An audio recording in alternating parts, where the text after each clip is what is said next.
dalam prinsip-prinsip Ahlussunnah wal Jamaah yang telah disepakati oleh para ulama. Akhwan fillah azakumullah, melanjutkan perkara yang pertama ini, bahwa kitabullah dan sunnah Nabi SAW harus menjadi pegangan kita, tapi dengan catatan ala fahmi salaf, sesuai dengan pemahaman salafus saleh. Mengapa mesti dengan kata-kata seperti itu? Mengapa kita tidak mencukupkan kitabullah dan sunnah Rasulnya saja, titik? Mesti kita tambah dengan fahmus salaf.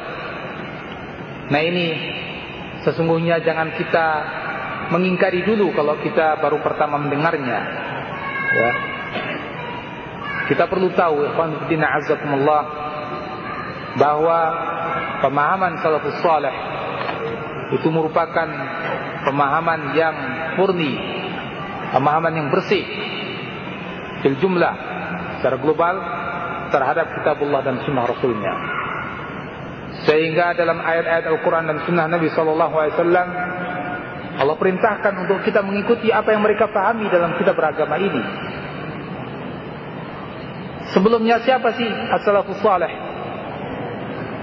As-salafus salih adalah orang-orang yang dimaksudkan oleh Allah Subhanahu wa taala, ya.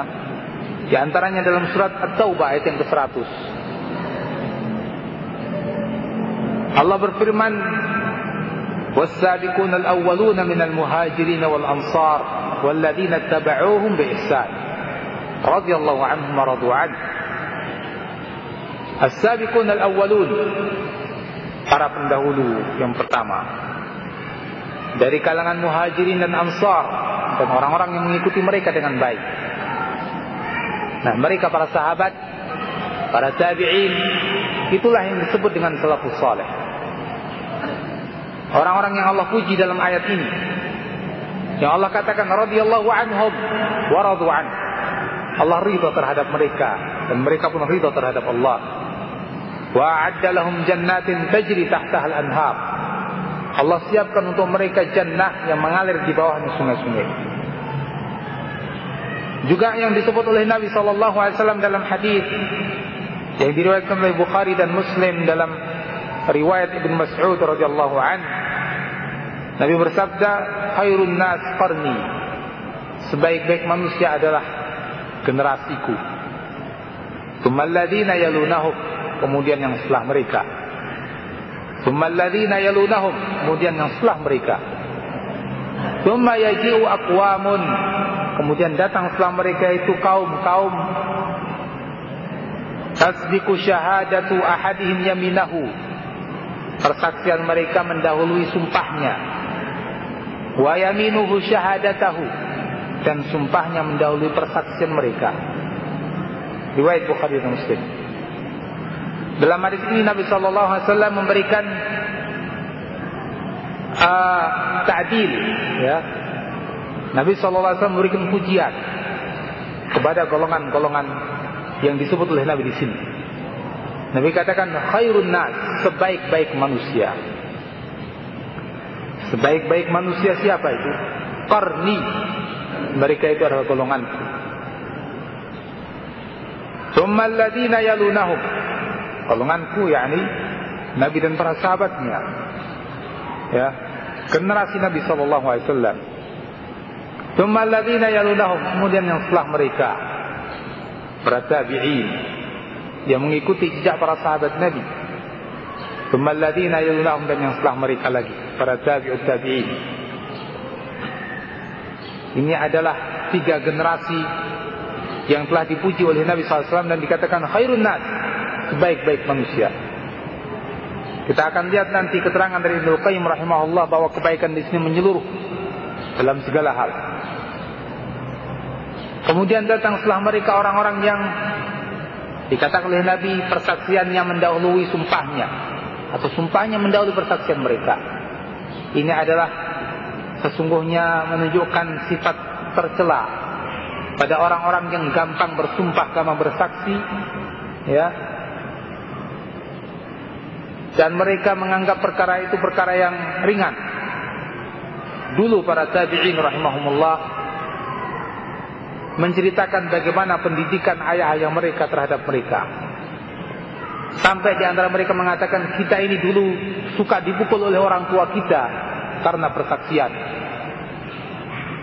Jadi ketika melihat anaknya gampang bersaksi, bersumpah, maka dipukul, supaya mereka nggak mudah untuk bersumpah.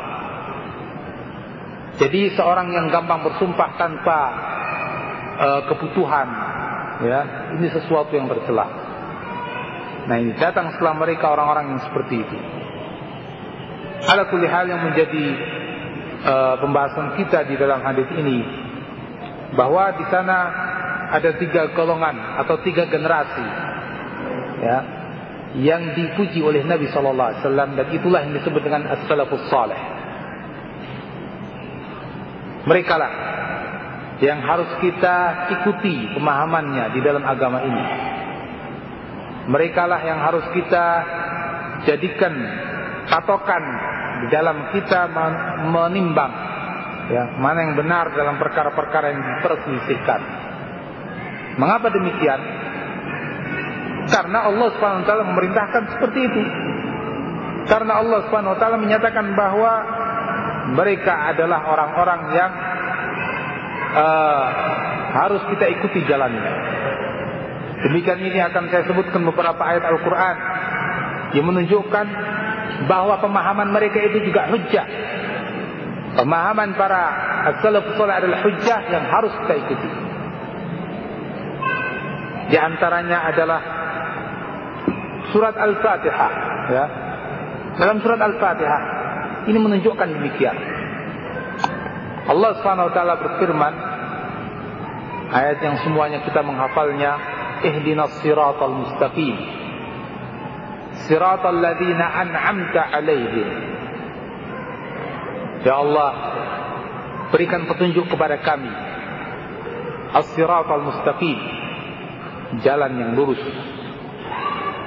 Jalan siapa? Siratal ladzina an'amta 'alaihim, jalan orang-orang yang Engkau berikan nikmat kepada mereka. Nah, jalannya orang-orang yang Engkau berikan nikmat kepada mereka.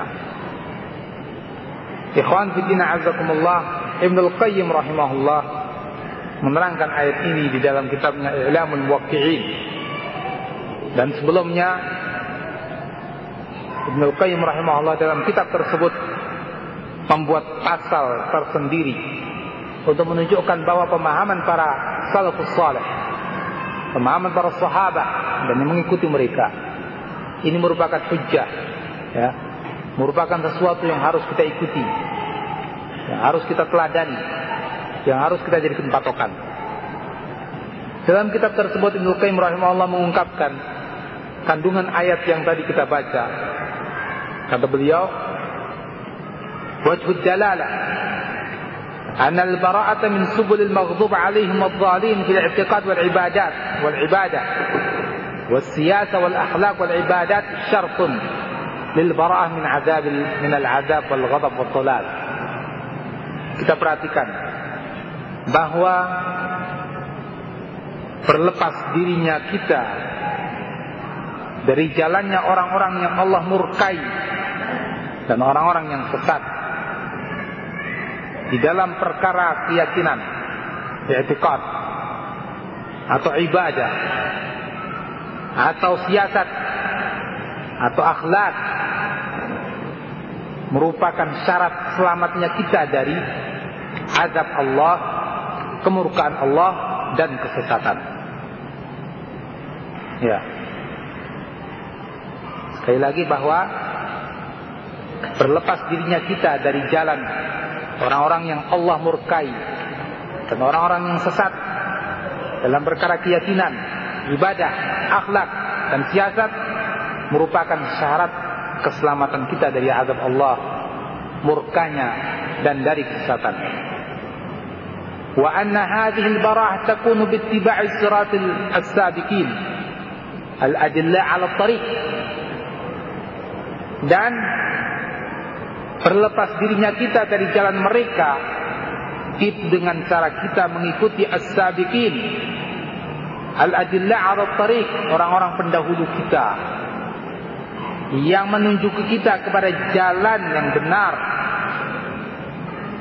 Siapa mereka? wa hum fi hadhihi al-ummah ashabu Rasulullah sallallahu alaihi wasallam. Mereka di dalam umat ini adalah para sahabat Nabi sallallahu alaihi wasallam. Tidak ada yang lain. Mereka dan orang-orang yang mengikuti mereka. Ya. Wa hadha yaqtadi ittiba'uhum. Wa hadha yaqtadi ittiba'ahum wa iqtifa'a atharihim wa luzum hadihim. Dan ini kalau begitu mengharuskan kita untuk mengikuti para sahabat, menelusuri jalan mereka dan terus berpegang dengan petunjuk mereka. Nah, ini yang difahami oleh Ibnu Qayyim rahimahullah.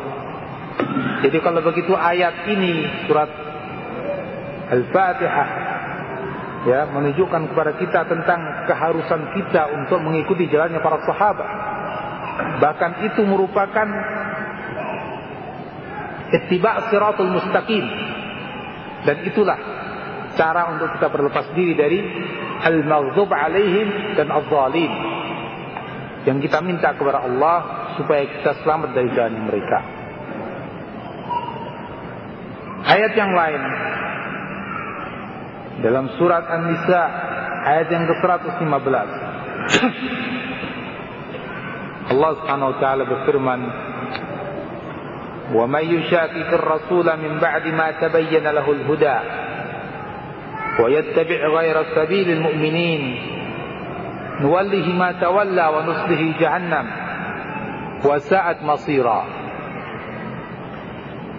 Wa man yushaqiqir rasul, dan orang-orang yang menyelisih Rasul, menentang Rasul, min ba'di ma tabayyana lahul huda, setelah jelas petunjuk baginya, wa yattabi' ghayra sabilil mu'minin, dan mengikuti jalannya selain kaum mukminin, nuwallihi ma tawalla, kita palingkan dia kemana dia berpaling, wa nuslihi jahannam, dan kita akan masukkan dia ke dalam jahannam, wa sa'at masira, dan jahannam adalah sejelek-jelek tempat kembali. Ikhwan fillah a'azzakumullah, Ibnu Qayyim rahimahullah menerangkan dalam kitab yang sama, wajhud dalalah أن الآية جعلت مخالفة سبيل المؤمنين سببا لتولي سبل الضلال وسلي جهنم. Ayat ini menjadikan bahwa atau menerangkan bahwa orang yang menyelisihi jalannya kaum mukminin ya, ini merupakan sebab berpalingnya dia menuju kepada kesesatan dan menuju kepada jahannam. Kama dalla ta'ala anna tiba' ar-rasul sallallahu alaihi wasallam wa huwa min a'zami usul Islam. Sebagaimana juga ayat ini menunjukkan bahwa mengikuti jalannya Nabi ya, mengikuti jalannya Nabi, dan ini merupakan prinsip yang besar di dalam Islam ini, mustalziman disuluki sabilil mu'minin mujiban lahu, artinya harus kita harus mengikuti jalannya kaum mukminin ya. Wa sabilul mu'minin huwa aqwalu wa af'alus sahabah ridwanullah alaihim, dan jalannya kaum mukminin itu siapa? Jalannya siapa? Jalannya kaum mukminin itu artinya adalah ucapan dan perbuatan para sahabat Nabi radhiyallahu anhum. Ala hadza qauluhu ta'ala, dalla ala hadza qauluhu ta'ala, yang menunjukkan seperti ini adalah firman Allah dalam surat Al-Baqarah 285, amana ar-rasulu bima unzila ilaihi min rabbih wal mu'minun. Rasul telah beriman dengan apa yang diturunkan kepadanya dari Rabbnya, demikian pula kaum mukminin beriman. Siapa kaum mukminin yang dimaksud dalam ayat ini? Wal mu'minun ana idzin humus sahabah laisa illa, dan kaum mukminin saat itu adalah sahabat, tidak ada yang lain. Ya. Sekali lagi saya ulangi di sini penjelasan dari Ibnu Qayyim rahimahullah. Surat An-Nisa yang tadi kita baca, yang Allah katakan, "Wa may yushaqiqir rasul min ba'di ma tabayyana lahul huda." Orang yang menyelisih Rasul, menentang Rasul setelah petunjuk itu jelas baginya dan mengikuti jalannya selain kaum mukminin, kita akan palingkan dia kemana dia berpaling dan kita akan masukkan ke dalam Jahannam. Dan Jahannam sejelek-jelek tempat kembali. Kata Ibnu Qayyim rahimahullah yang maknanya, jadi ayat ini menunjukkan ketika seseorang mengikuti jalannya selain kaum mukminin, maka dia akan mendapatkan kesesatan dan ia akan menjadi penghuni Jahannam dan sejelek-jelek tempat kembali adalah Jahannam. Sebaliknya pula ayat ini menunjukkan kalau begitu bahwa mengikuti sunnah Nabi ini artinya kalau begitu harus ittija' sabilul mu'minin. Kita perhatikan, wa may yushaqiqir rasul min ba'di ma tabayyana lahul huda wa yattabi' ghayra sabilil mu'minin. Allah kandengkan di sini orang yang menentang Rasul dan mengikuti selain jalan kaum mukminin. Berarti sebaliknya, orang yang mengikuti Rasul dan mengikuti jalannya kaum mukminin. Jadi ittiba'ur Rasul, mengikuti Rasul, itu artinya kalau begitu kita harus mengikuti jalannya kaum mukminin. Ya. Sekarang siapa kaum mukminin yang dimaksud? Ibnu Qayyim rahimahullah. Jadi jalannya kaum mukminin itu adalah jalannya para sahabat, ucapan para sahabat dan perbuatan para sahabat Nabi. Mereka lah kaum mukminin yang ada saat itu. Berdasarkan firman Allah dalam surah Al-Baqarah 245, ya, bahwa mereka yang dimaksud dengan kaum mukminin lebih utama daripada yang lain. Jadi ayat ini merupakan dalil tentang keharusan kita, ya, memahami Al-Quran dan Sunnah seperti yang dipahami oleh para sahabat Nabi, mengikuti ucapan-ucapan mereka, mengikuti perbuatan mereka, yang mereka dengan itu, ya, menjelaskan Al-Quranul Karim. Apakah mereka langsung dapat dari Nabi secara lisan, ataukah mereka pahami dari ucapan-ucapan Nabi kemudian mereka terangkan melalui ucapan mereka atau melalui perbuatan mereka. Kemudian yang lain, ya, surat Luqman ayat yang ke-15. Allah Subhanahu wa taala berfirman, "Wattabi' sabila man anaba ilayya, thumma ilayya marji'ukum fa unabbi'ukum bima kuntum ta'malun." Allah berfirman menceritakan tentang wasiatnya Luqman kepada anaknya. "Wattabi' sabila man anaba ilayya." Ya. Allah firmankan dalam surat Luqman tersebut, "Wattabi' sabila man anaba ilayya," dan ikutilah. Ya. Atau ini belum masuk ke dalam wasiatnya Luqman. Ala kulli hal Allah berfirman, "Wattabi' sabila man anaba ilayya," dan ikutilah jalan orang-orang yang kembali kepadaku. Ada perintah dari Allah, ikutilah jalan orang-orang yang kembali kepadaku. Siapa itu orang-orang yang anaba ilayya, kembali kepadaku?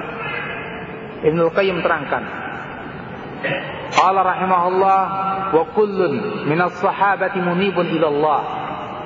Dan semua para sahabat, masing-masing dari mereka munibun ila Allah.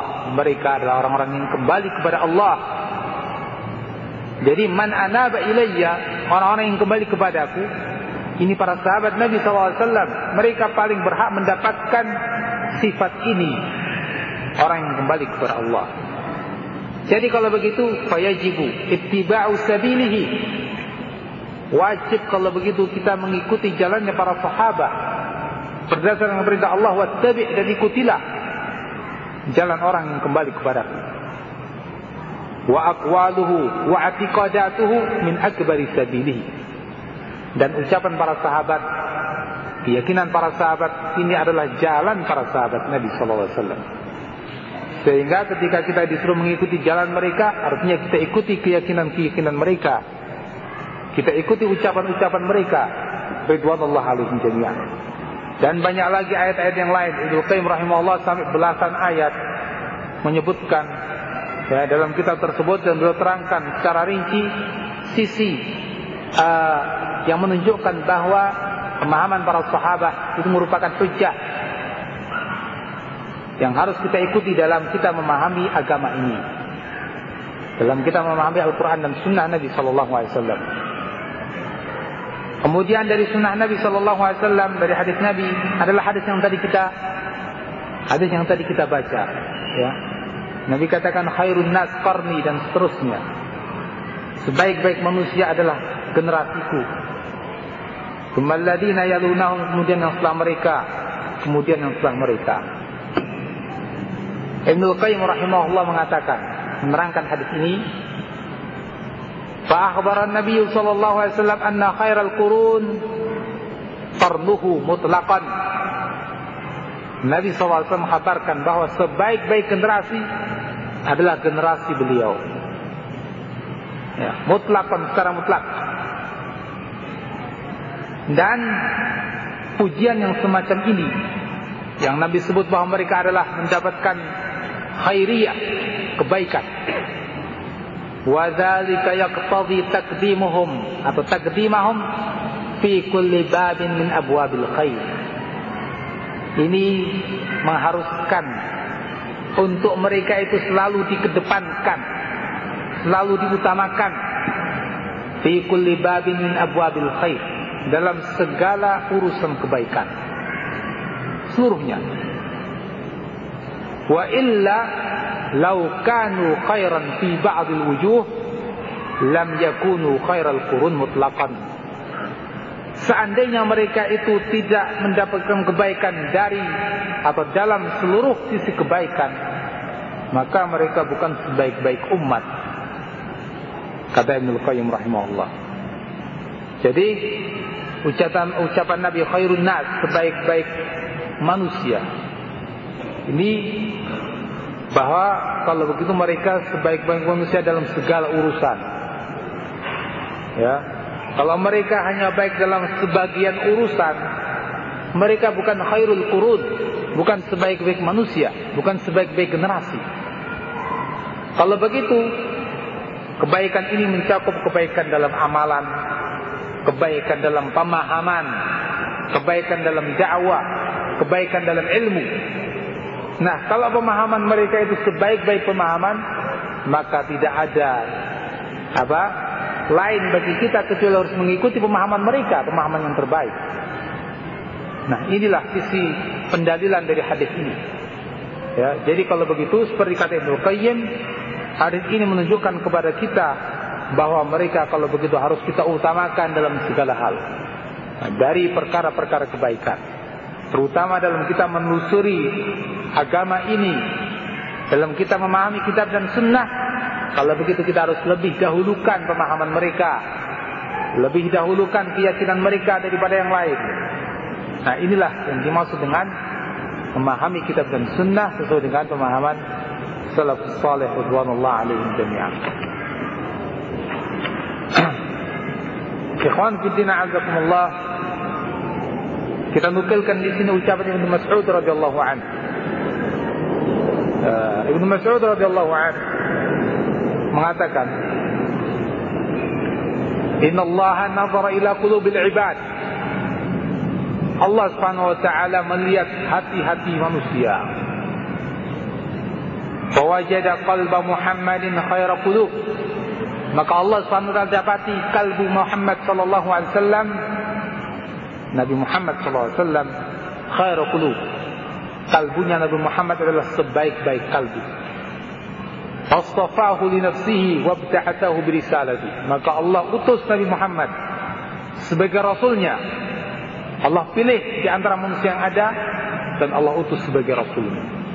Karena tadi, thumma nazara fi qulubil ibad ba'da qalbi Muhammad. Lalu Allah melihat kalbu manusia, ya, hamba-hamba Allah setelah Muhammad sallallahu alaihi wasallam. Fawajada quluba ashabihi khaira qulubil ibad. Maka Allah dapati kalbu para sahabat Nabi sebaik-baik kalbu hamba-hamba Allah seluruhnya. Faja'alahum wuzara'a nabiyhi. Maka Allah jadikan para sahabat Nabi sebagai orang-orang yang selalu menyertai nabinya. Yuqatiluna ala dinihi. yang berperang demi membela agamanya. Ini ucapan Abdullah bin Mas'ud radhiyallahu anhu yang menunjukkan bahwa kalau begitu, ya, mereka dijadikan oleh Allah SWT sebagai para sahabat Nabi karena mereka orang-orang yang terbaik. Ya, kalbu mereka yang paling murni di antara hamba-hamba Allah yang lain. Ya, sehingga kalau begitu ini juga isyarat bahwa kita harus mengikuti mereka. Dalam ucapan yang lain dari ucapan Abdullah bin Mas'ud, kata beliau, "Man kana minkum mustannan falyastanna biman qad mat." Siapa saja di antara kalian yang ingin mengambil sunnah, artinya ingin menelusuri sebuah jalan, falyastanna biman qad mat, hendaknya dia ambil jalannya orang yang telah meninggal. Siapa itu yang telah meninggal? Bukan siapa orang yang telah meninggal, tapi siapa mereka? Nanti akan beliau terangkan. Falyastanna biman qad mat, fa innal hayya la tu'manu 'alaihi al-fitnah. Hendaknya ia mengambil sunnahnya orang-orang yang telah meninggal. Karena orang yang masih hidup itu tidak aman dari fitnah. Bisa jadi orang yang masih hidup terfitnah, nanti melenceng. Bisa. Tapi ikutlah jalannya orang-orang yang telah meninggal. Siapa mereka? Ulaika ashabu Muhammad sallallahu alaihi wasallam. Mereka adalah para sahabat Nabi Muhammad sallallahu alaihi wasallam. Kanu afdala hadhihi al-ummati wa abarruha quluban. Mereka para sahabat Nabi itu orang yang paling afdal di tengah-tengah umat ini. Wa abarruha quluban, dan orang yang kalbunya paling baik. Wa a'maquha ilman, orang yang ilmunya paling dalam. Wa aqalluha takallufan, orang yang paling tidak bertakalluf, orang yang paling tidak membebani diri. Qaumun ikhtarahumullah li suhbati nabiyhi, mereka adalah kaum yang Allah pilih. Allah pilih mereka li suhbati nabiyhi, untuk menjadi para sahabat Nabi. Wa iqamati dinihi, dan untuk menegakkan agamanya. Fa'rifu lahum fadlahum, maka ketahuilah keutamaan mereka yang seperti ini. Wattabi'u fi atharihim, ikuti jalan mereka. Wa tamassaku bima stata'tum min akhlaqin, pegangi akhlak mereka semampu kalian. Wa dinihi, dan agama mereka pegangi semampu kalian. Fa innahum kanu 'alal hadjil mustaqim, sesungguhnya mereka itu di atas petunjuk yang lurus. Ikhwan fillah azakumullah, Abdullah bin Mas'ud radhiyallahu anhu ini termasuk fuqaha'us sahabat, para sahabat, ya, ahli fikihnya para sahabat. Beliau katakan kata-kata ini, ya, kata beliau, kalau kita perhatikan tadi, bahwa beliau menyuruh kita ketika kita ingin menelusuri sebuah jalan, pilih jalannya mereka para sahabat. Kita lihat bagaimana sifat para sahabat, sebagaimana diungkapkan oleh Ibn Mas'ud, mereka itu adalah afdalu hadhil ummah, orang yang paling baik dari umat ini. Tidak ada yang lebih baik dari para sahabat, tidak ada sampai akhir zaman. Wa abarruha quluban, kalbunya paling bagus, paling baik. Orang-orang yang ikhlas, ya, tidak menginginkan harta duniawi ketika menyampaikan agamanya, ketika mengamalkan agamanya. Tidak menginginkan jabatan dan lain-lain, tidak. Ya, ikhlas, mukhlisin, benar-benar. Wa a'maquha ilman, ilmunya paling dalam. Ya, ini harus kita sadari. Kalau kita menyadari seperti itu, kita nggak akan lancang mendahului para sahabat Nabi dalam berpendapat. Karena sekarang ini, zaman-zaman sekarang ini, jangankan sahabat Nabi, Nabi saja dilancangi. Ya, tidak sedikit orang yang berpandangan bahwa Nabi sudah nggak perlu lagi, karena kita butuh tafsir Al-Quran yang baru. Nggak perlu dengan tafsirnya Nabi, karena tafsirnya Nabi sesuai dengan keadaan zaman yang saat itu ada. Ya, golongan cil yang seperti itu. Dan At-Turabi juga seperti itu. Dan pengikutnya juga banyak, ya kan? Nah, itu Nabi. Apalagi para sahabat, dalam pandangan mereka tentu sudah tidak ada artinya. Tapi kita lihat ucapan Abdullah bin Mas'ud bahwa para sahabat adalah a'maquha ilman, orang yang ilmunya paling dalam dari umat ini. Ya, dikatakan pula oleh siapa? Umar bin Abdul Aziz. Saya ingat bahwa beliau mengatakan ketika mensifati para salafus saleh, an ilmin waqafu wa bi basarin nafidin kaffu. Mereka itu berdasarkan ilmu ketika mereka enggak mau bicara misalnya. Ketika mereka bicara dengan ilmu. Ketika mereka enggak mau bicara dalam perkara-perkara tertentu juga berdasarkan ilmu, bukan karena mereka enggak tahu, bukan karena mereka bodoh kemudian mereka enggak bicara ini dan itu, tapi mereka tahu ini perkara yang enggak perlu dibicarakan. Wa bi basarin nafidin kaffu, dengan pandangan yang jeli, pandangan yang matang, mereka itu menahan diri untuk berbicara pada perkara-perkara tertentu. Ini seperti yang diucapkan oleh Ibnu Mas'ud radhiyallahu anhu bahwa para sahabat a'maquha ilman, ilmunya paling dalam di antara umat ini. Wa aqalluha takallufan, orang yang paling tidak membebani diri. Ya, mereka bebankan pada diri mereka yang memang menjadi beban yang dibebankan oleh syariat.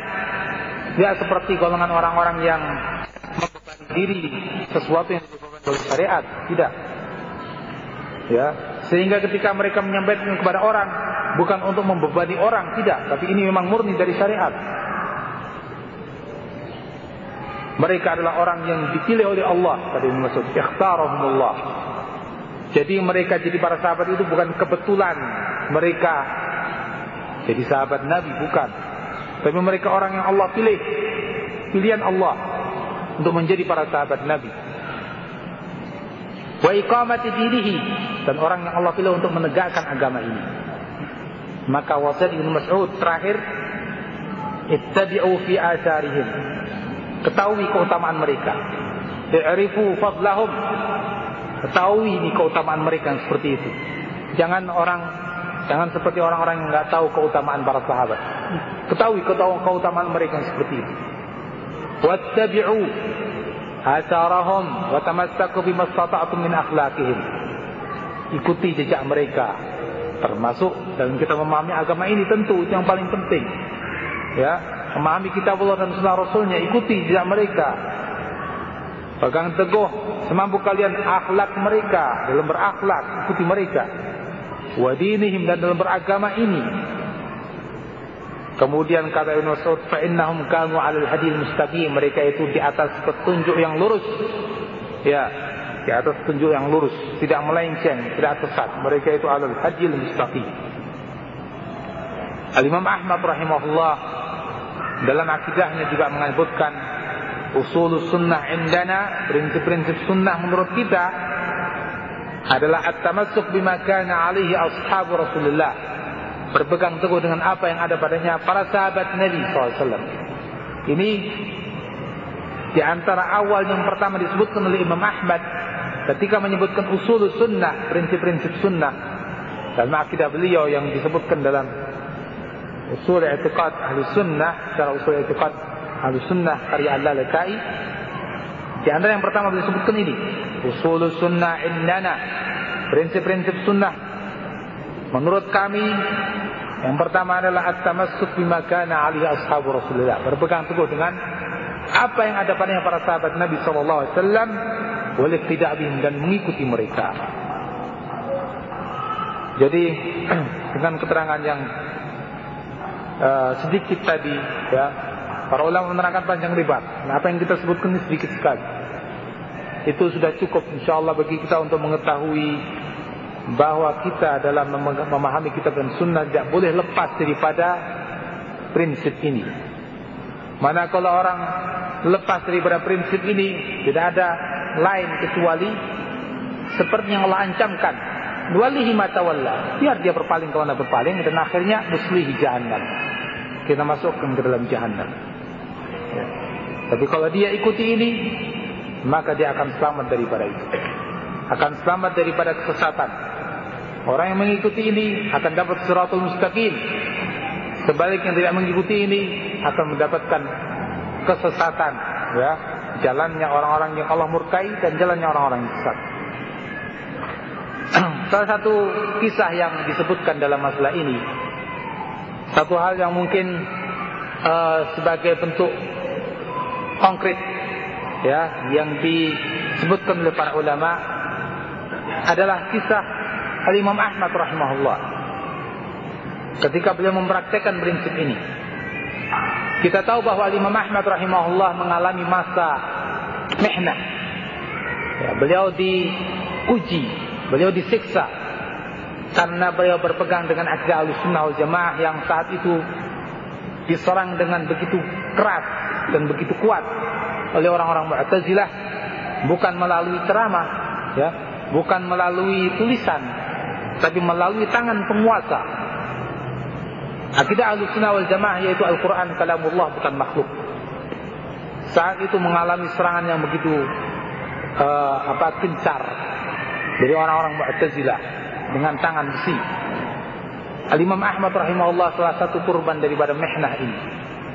Beliau dipenjara beberapa periode kekhilafahan. Ya. Zaman Al-Ma'mun beliau sudah dicari-cari.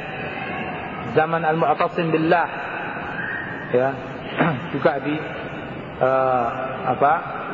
dan disiksa.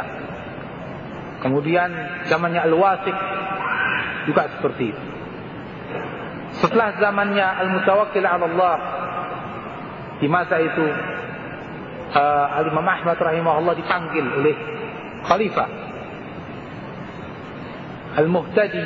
Al-Muhtadi ini adalah, saya ingat saya, anaknya Al-Mutawakkil. Disuruh oleh ayah untuk memanggil Imam Ahmad yang ketika itu ada dalam penjara. Maka dipanggillah beliau. Ringkas cerita, dihadapkanlah Imam Ahmad ini rahimahullah ta'ala dengan Ibnu Abi Du'ad. Ibnu Abi Du'ad adalah tokoh Mu'tazilah yang saat itu mempelopori dakwahnya Mu'tazilah dan yang pengaruhnya sangat besar pada para khalifah untuk menyiksa para ulama dan untuk memaksa orang untuk mengikuti mazhab mereka. Ketika dihadapkan dua orang itu, khalifah mengatakan ingin mengadu argumen antara keduanya, menyuruh Ibnu Abi Du'ad untuk bertanya kepada Imam Ahmad, mengajukan pertanyaan supaya dijawab oleh Imam Ahmad. Sebelum Imam Ahmad rahimahullah menjawab, Imam Ahmad mengatakan, saya yang akan bertanya, ya, bukan saya yang akan menjawab, tapi saya dulu yang akan bertanya. Maka dipersilahkan oleh khalifah untuk Imam Ahmad bertanya. Maka pertanyaan yang pertama kali diucapkan oleh Imam Ahmad rahimahullah kepada Ibnu Abi Du'ad, katanya, apakah dakwah yang kau serukan ini sekarang, akidah yang kau perjuangkan ini sekarang adalah akidah yang pernah diseru oleh Nabi SAW? Dia jawab tidak, karena nggak pernah ada hadis yang seperti itu. Dia mengatakan bahwa Al-Quran makhluk, bukan kalamullah. Al-Quran bukan kalamullah. Tidak ada seperti itu. Ya. Maka pertanyaan yang kedua, apakah ini juga dakwahnya Abu Bakar? Pernah diserukan oleh Abu Bakar? Dia jawab tidak. Pertanyaan ketiga, apakah ini juga pernah didakwakan oleh Umar? Dia jawab tidak. Apakah ini juga pernah didakwakan oleh Utsman? Dia jawab tidak. Apakah ini juga pernah didakwakan oleh Ali? Juga tidak. Maka Imam Ahmad rahimahullah mengatakan, sebuah perkara yang tidak pernah didakwakan oleh Nabi, oleh Abu Bakar, oleh Umar, oleh Utsman dan oleh Ali radhiyallahu anhu. Ya, cuma ada dua kemungkinan pada dirimu wahai Ibnu Abi Du'ad. Sekarang kalau begitu, apakah mereka Nabi dan para khulafaur rasyidun mengetahui perkara ini atau tidak? Kalau kamu katakan mereka itu mengetahui perkara ini, kemudian mereka diam, ya sudah, kamu juga mestinya diam sebagaimana mereka diam. Kenapa Nabi mendiamkan sesuatu? Para sahabat Khulafaur Rasyidun mendiamkan sesuatu yang seperti kita katakan tadi di zaman dari Umar bin Abdul Aziz, bahwa mereka mendiamkan sesuatu itu dengan ilmu. Kenapa kamu berani bicara sesuatu yang mereka diam? Itu kalau seandainya mereka tahu apa yang kamu dakwahkan. Tapi kalau seandainya mereka tidak pernah tahu, kenapa kamu dakwahkan sesuatu yang tidak pernah menjadi pengetahuan mereka, tidak pernah menjadi keyakinan mereka? Artinya kalau begitu kamu mendakwahkan sesuatu yang bid'ah, sesuatu yang sesat, sesuatu yang tidak pernah diajarkan oleh Nabi dan para Khulafaur Rasyidun. Kurang lebih seperti ini kisah dialog antara Imam Ahmad rahimahullah dan Ibnu Abi Duat. Maka sejak itu Ibnu Abi Duat terdiam, tidak bisa menjawab sedikit pun. Maka saat itu pula Ibnu Abi Duat tidak berani lagi untuk mendebat orang di dalam masalah ini, yang dulunya ahli debat, ahli berdialog dalam masalah ini. Ya, begitu pula saat itu pula Imam Ahmad akhirnya dilepaskan, dibiarkan kembali ke rumahnya. Saat itu pula Khalifah Al-Mutawakkil, ya, tidak lagi bicara masalah ini, ya, tidak lagi mendakwahkan dakwahnya orang-orang Mu'tazilah, sehingga pada masa Mutawakkil 'ala Allah, ya, begitu pula saat itu pula Imam Ahmad akhirnya dilepaskan, dibiarkan kembali ke rumahnya. Saat itu pula Khalifah Al-Mutawakkil, ya, tidak lagi bicara masalah ini, ya, tidak lagi mendakwahkan dakwahnya orang-orang Mu'tazilah, sehingga pada masa Mutawakkil 'ala Allah tidak lagi ada dakwahnya orang-orang Mu'tazilah, bahkan yang nampak saat itu adalah dakwahnya Ahlus Sunnah. Kita lihat di sini kisah dialog antara Imam Ahmad rahimahullah yang sungguh menjadi pelajaran penting bagi kita, bagaimana kita memahami dakwah, bagaimana kita memahami akidah Ahlus Sunnah wal Jamaah. Seperti itulah, ya, keyakinan-keyakinan yang ada, yang muncul di saat ini ataupun sebelum saat ini.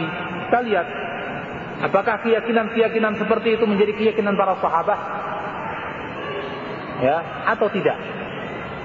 Kalau tidak, tinggalkan. Kalau iya, saya yakini. Nah, ini patokan yang sangat penting, ya, yang harus kita ikuti. Ikhwan fillah azakumullah.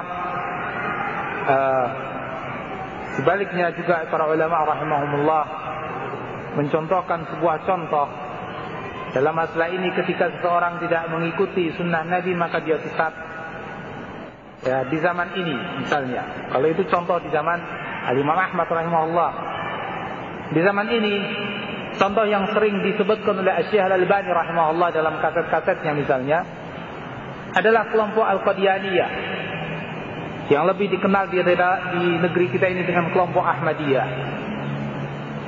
Mereka juga tentu berpegang dengan kitabullah, ya, tapi mereka pahami kitabullah tadi dengan pemahaman mereka sendiri.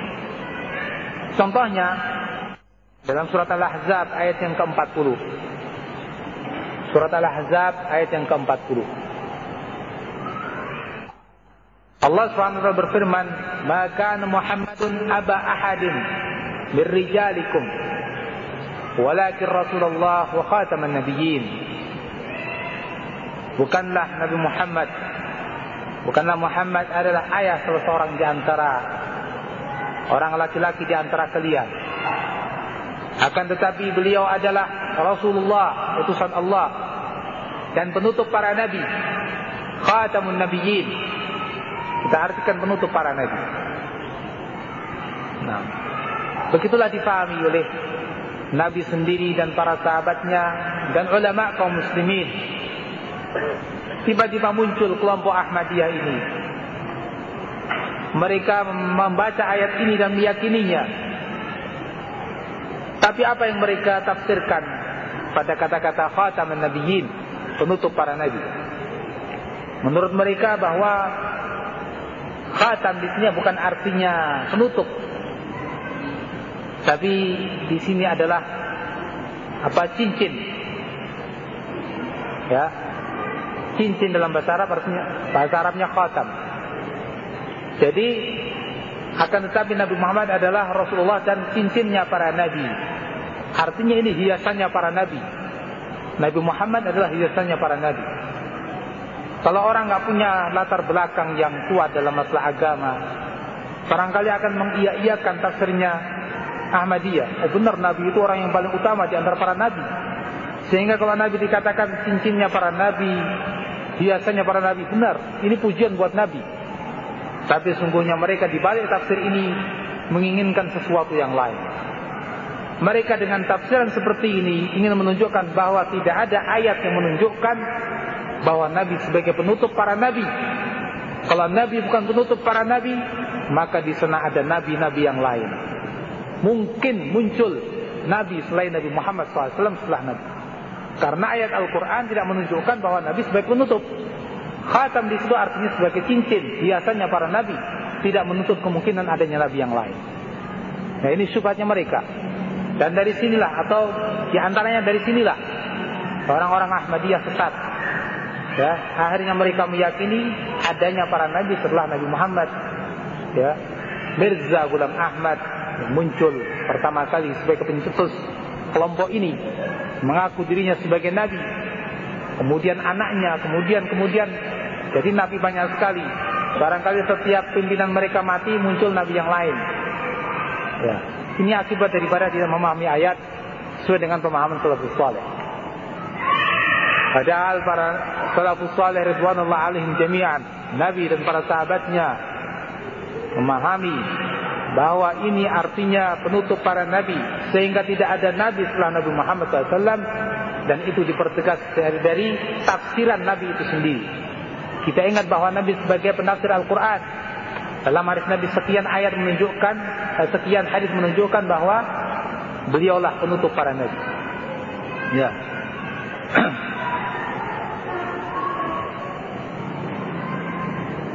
Di antaranya Nabi SAW katakan kepada Ali bin Abi Thalib radhiyallahu anhu, "Anta minni bimanzilati Harun min Musa."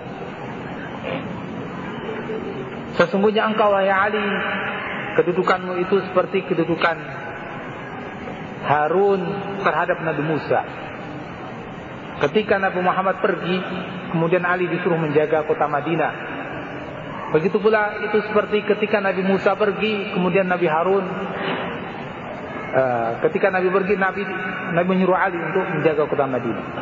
Ketika Nabi Musa pergi, menyuruh Nabi Harun untuk menjaga daerahnya, menggantikan Nabi Musa. Maka Nabi katakan, engkau ya wahai Ali, kedudukanmu dariku seperti kedudukan Nabi Harun terhadap Nabi Musa. Illa annaka lasta binabi, akan tetapi engkau bukanlah nabi. Disebutkan pula di situ hadis Nabi yang maknanya akan tetapi dan sungguhnya tidak ada nabi setelahku. Nah, dan banyak lagi hadis yang semacam itu, sehingga dari sini kita simpulkan, ya, kalau seseorang memahami ayat-ayat Al-Quran ataupun hadis Nabi SAW dengan pemahaman dari dirinya sendiri, dia akan sesat dan pasti sesat, tidak ada kemungkinan yang lain. Ikhwan fillah azakumullah, ini satu hal dari prinsip Ahlussunnah wal Jamaah yang sangat penting untuk kita pegang. Yang selanjutnya, di antara usul Ahlussunnah wal Jamaah, prinsip dakwah Ahlussunnah wal Jamaah, bahwa Ahlussunnah wal Jamaah itu berdakwah kepada tauhid. Dakwahnya Ahlussunnah adalah dakwah tauhid, dakwah kepada tauhid. Dakwah kepada tauhid ini merupakan dakwahnya para rasul. Ya. Para rasul Allah Subhanahu wa taala